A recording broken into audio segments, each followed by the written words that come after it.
Welcome back to another episode of the Be the CEO of Your Life in Business podcast. Today is one of my favorite topics because I love goal setting. I love doing 6-month and annual reviews because if you're not constantly reviewing your progress, how do you know what you're achieving and what you're not? Right? Mm-hmm. So we are just about at the end of June, where I cannot believe that we are halfway through. Can you believe it? No. Halfway through 2023. Nope. This year's flying Unbelievable. But here we are halfway through 2023. So at this point in the year, Amy and I, for the past couple of years, in November, we were just talking about will be 3 years that we're in business, which is also unbelievable. But for the past 2 years, at the end of 6 months, we look at, what we accomplished in the first 6 months of the year. What were our goals? What did we do? What didn't we do well? And is there anything we need to change for the rest of the year? So we'll be going through that process in the coming 2 weeks or so. And Amy's going to talk about how she's going on vacation, and she does why don't you start with that? Because I love that. She does a deep dive into all of her goals and everything for the year when she's on vacation. So for those of you that are new listening to this podcast for the first time, and I talk about this almost every year, I think at this point, right around this time at the end of June, I take a vacation and I go to my favorite, happiest place on earth, which is the beach. And one of the first things that I do when I'm down there, and it's become like a ritual, is I will take a walk, because one of my favorite things on the planet to do in my life is to take a walk down at the beach. It's just the most relaxing, calming, happiest thing. And while I'm doing that, I listen to episode 72 of the Rachel Hollis podcast, which is her 10-10-1 method. And in that, she just invites you to go on this, I guess, better deepening and understanding of what your goals are and the kind of person that you want to be. So the first 10 stands for who you want to be or who you envision yourself to be in 10 years. The second 10 is, what are the 10 goals that dreams that you could have or attain that would actually create that 10-year from now version of you?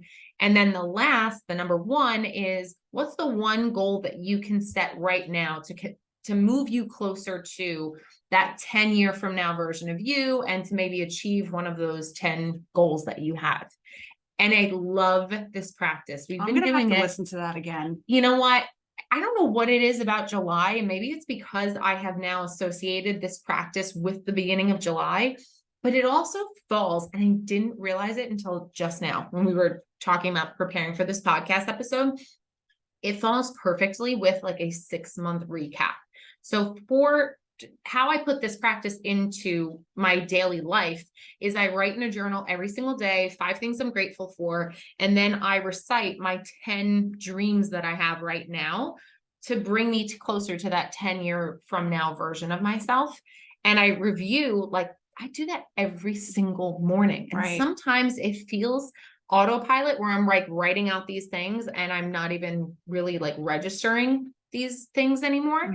So this 6-month period, at the end of June, beginning of July, it feels like a great refresh of those goals and those dreams, and reevaluation of am I the person? Do I still want to be that person that I wrote about at the end of last year? So I do this practice twice a year at a minimum, but really it's been twice a year. We've been doing this practice for how long? So I don't even know. So many years. And do you still have her actual Start Today? No, she stopped making them. So now I just use a Moleskine or Amazon Basics, lined journal, and I write in it every day. But the reason that this is important is because I feel like we can get stagnant in our goals if we're not reevaluating them in the way that we should be. So you're going to talk about this a little bit more of the do's and don'ts of goal setting and what you should actually be doing. So when I do this deep dive review, it is basically churning up everything that I had thought I wanted 6 months ago and doing a refresh, right? Because I could continue on this autopilot for 12 months straight and say, this is only going to be a practice I do at the end of December.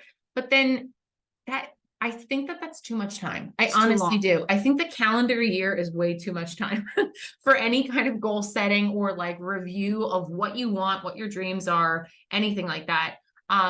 Because there's just way too much that can happen in a year. Which is why I love the 12-week year concept. Right. So I had my first 12-week year, which is really the first quarter. And I hit my goal. Second, I think I'll be shy of it. Yeah. Right. So I'm not going to meet my goal for the second quarter, but I'll be pretty close. But cutting it down into 4 years, quote unquote, years into one. Yeah. It's easier for me to wrap my head around because the goals don't seem so huge, right? Does that make sense? Yep. So I always have a financial goal because it has to do with our business and the goals that I want to reach here. Right. So I literally look at the goal that I set in the beginning of the year, the 12-week year, and every day, every single day, I go into my planner and I look at where I'm at. I look at what I need to hit for the day. And it helps me day by day in small, tiny pieces, see the progress that I'm making towards that goal.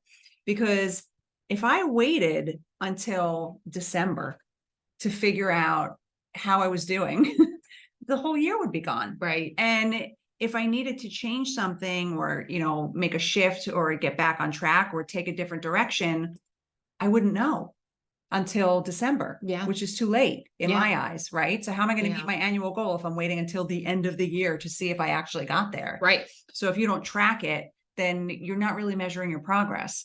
So that's why I like the 12-week year, because now at the end of this month, which is this week, and then there's like a 1-week gap in between the start of every 12-week year.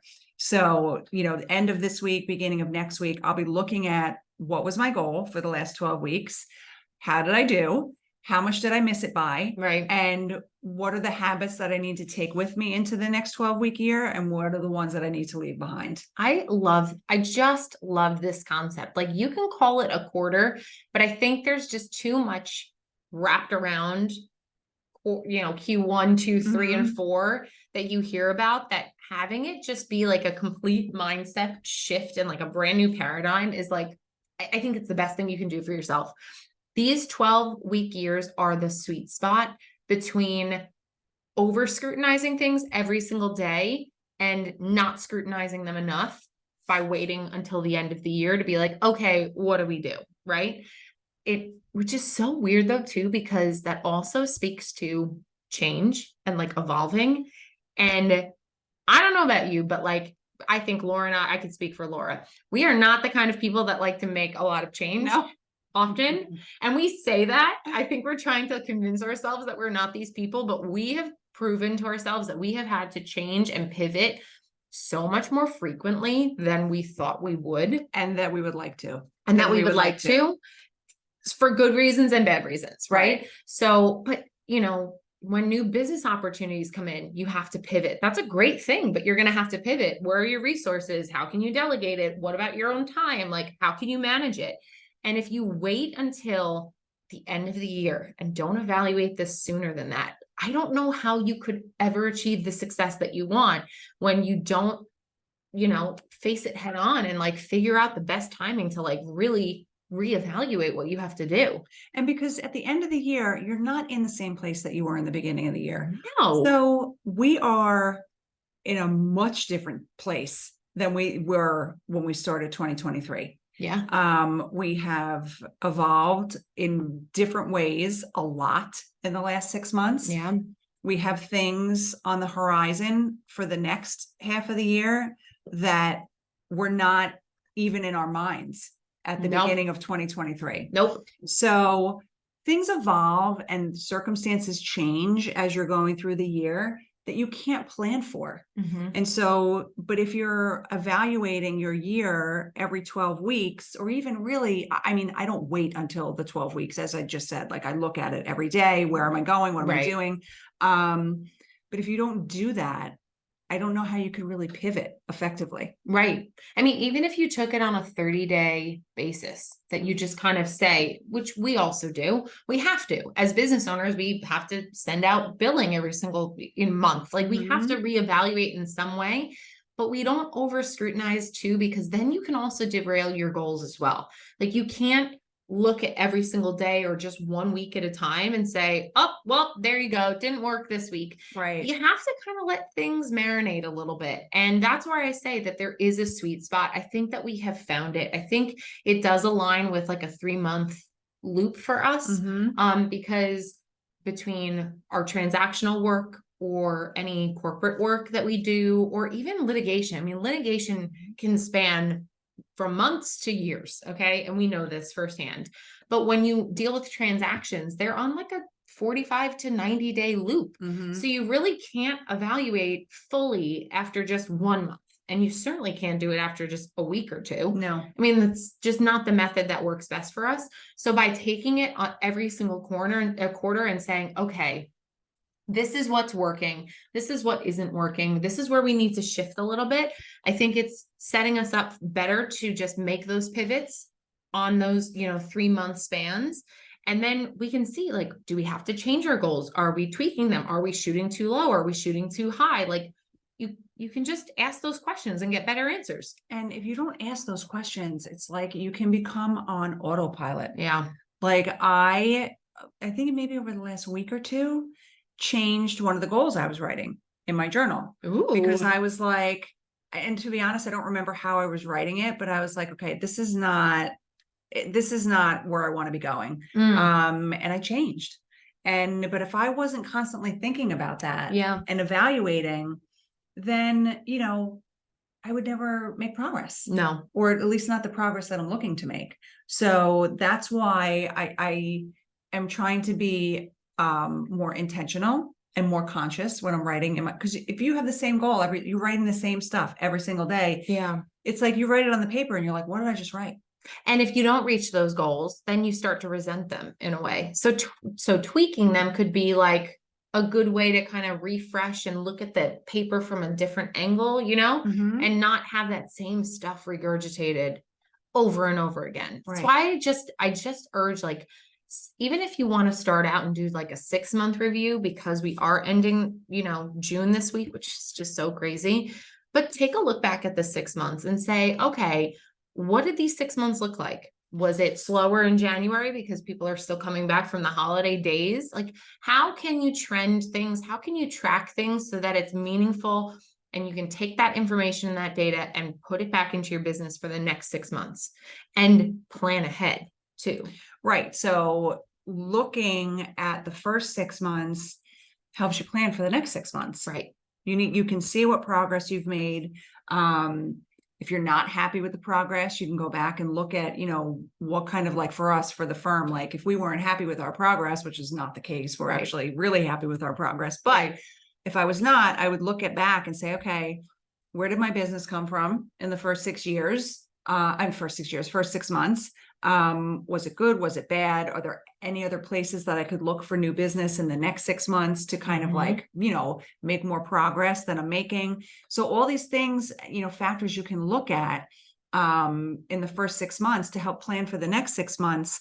If you're not looking, what kind of change can you make? Yeah. And I think it's also important to take this time to start plotting out the next 6 months, because Laura and I can attest to this. The first 6 months of the year look extraordinarily different than the last 6 months, because the first 6 months, we don't have 2 months worth of a summer vacation. Right. We don't have a full month and a half, I would even say, of like holiday humbug and craziness at the end of the year. These are all things that impact your life and your business.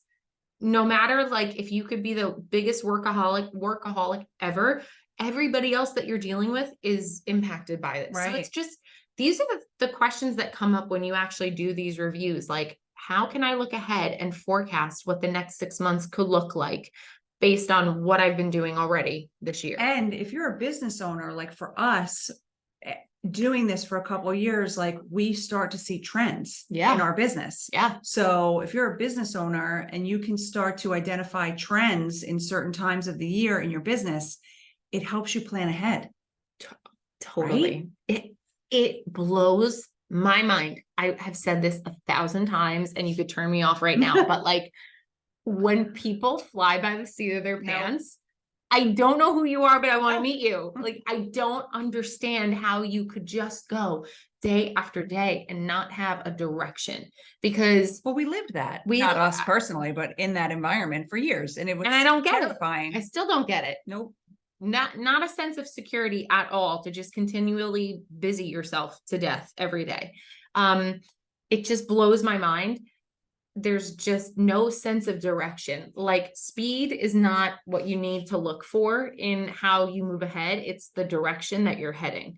So you could try and achieve really big goals in a really short period of time, but then you have questions of how sustainable are they? Are they going to be able to be sustained over like the summer months when people are literally gone? Checking In our out. office today, there's like 5 of us in this building Yes. today. It's like ridiculously quiet. Yeah. It's just people start checking out. They might not have the same desires or needs than they do at the beginning of the year when everything is so fresh and they need new, employees to onboard and all this other stuff. Like, if you're not evaluating your business from this 10,000 foot view and saying, okay, I know what this month looks like, I know what these months are going to look like, you're not going to be able to figure out like how to attack them in years to come or months to come. Does that make sense? Yeah. And like we can see in our business, especially with real estate, the times of the year, like now, where it's just complete chaos. It's very busy. We have a lot of closings, a lot of deals coming in, which is amazing and which we're so thankful for.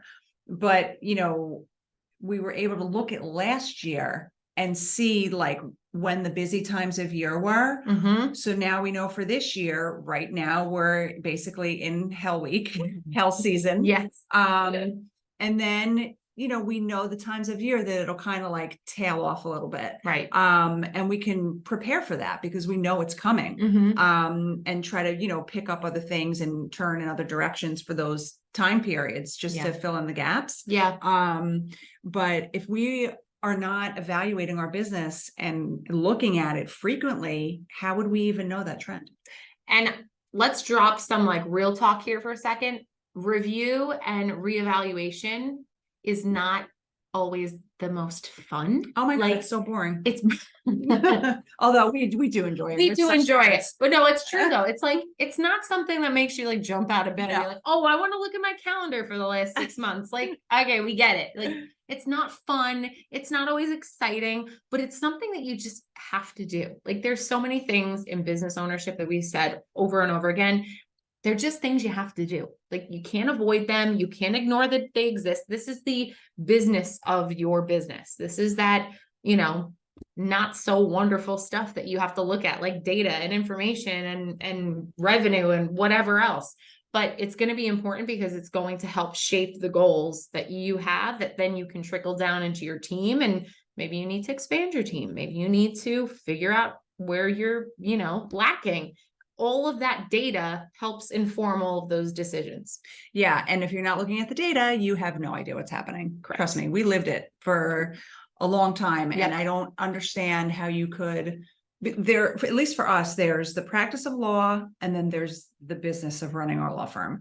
And they are two completely separate things. So as business owners, as partners in a law firm, we have to make time for both of those things. We obviously have to practice law or else we'd have no money. We wouldn't have a business to run. But then we also have to focus on the business side of it, because that's running our business is how we're going to continue to make money and build our team. So if you're not looking at those things, I don't understand how you're functioning. You're not. No. You're just going. No. And I mean, just as recently as it's so silly, but like we're still, kind of freshmen in this business ownership things. So having our bookkeeper coming in on a more regular basis than we had previously, we were like, look at us, like, because we need it. And we have these conversations and we look at each other from across the table or desk and we're like, should we do that? Oh, we should. Yes, we need to. It's a pain point. And it might cost a little bit more money, but it's going to pay off in the long run because, for example, from an admin perspective, we knew that there were areas that we could not continue to sustain, just the two of us managing them. And we needed somebody else to be, the point person, the delegation point. Right. Right. And we wouldn't have been able to do that without looking back and saying, okay, these past 2 weeks, I have spent X amount of time, which means I haven't spent X amount of time on my clients or, other things happening in the office. Something needs to give. And that's only by tracking and looking at the data. Exactly. And so my first recommendation would be read the 12-week year. Like, I cannot recommend that book enough. It's been so crucial for me in setting goals for our business and actually pursuing them, making progress and achieving them. So read the 12-week year. At the end of June or beginning of July, look back at your first 6 months, look at what your goals were, see, did you meet them? Did you not? If you did not, what are the habits that you had that you need to change? What habits do you need to bring with you in the next 6 years?